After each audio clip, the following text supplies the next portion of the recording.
Fort Hill. I'm Connell McShaden for Neil Cavuto on Cavuto Coast to Coast. And here's a scene that we've become all too familiar with on Black Friday.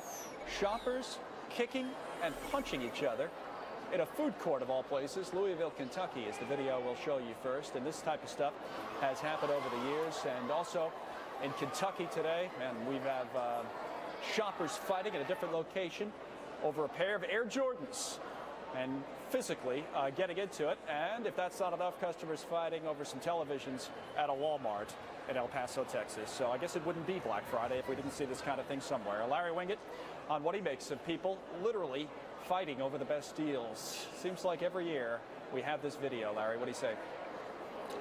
You know, this is truly the degradation of core values. We should have parents teaching their kids that there's an alternative other than punching someone in the face when you weren't first in line or when you didn't get to grab that pair of Air Jordans you just mentioned. It really does say a lot about who we have become and what's important to us. Saving a few bucks, even when they didn't have the bucks to spend on them to begin with probably, seems to be more important than common courtesy. That's a darn shame. I wouldn't be the first one to point out that it is ironic in the country that on a Thursday in November, we all get together with our families, we all sit down and we all say, you know, we give thanks for everything that we have. Even if we don't have a lot, we say we're very thankful for what we have. And then the next day, we literally fight with each other to get more, usually material goods. It's crazy. Absolutely, and we're so thankful for what we have, and yet we sometimes don't sit down and realize how much debt we have that gave us what we have. Sadly, this year, we have a lot of people out there on Black Friday right around you there in the mall that are paying still for last year's Christmas presents, and they're going in debt for this year's Christmas presents, buying stuff they don't want for people they don't like, and they're just trying to impress. We need to rein that stuff in.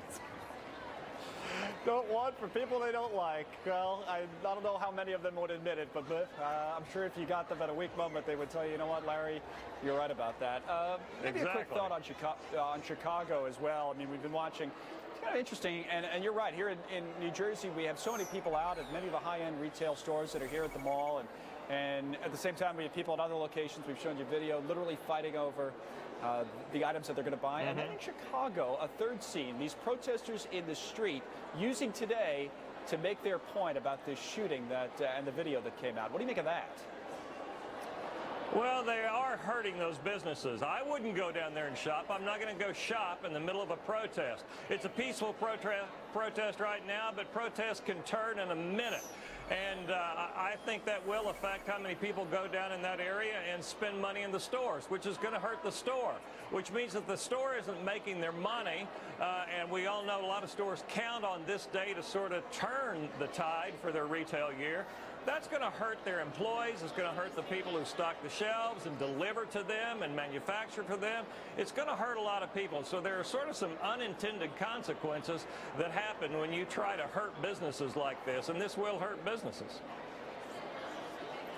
In this case, I think, and thank you, Larry, for coming on, by the way, some of these consequences may be quite intended, that they're trying to make this point for exactly what Larry talked about, to disrupt the shopping on Black Friday so they can be seen, so their point will get more attention, and so that the shops will have trouble getting people in and out of them. That's the exact purpose of walking down Michigan Avenue in the fashion that they're doing. Now,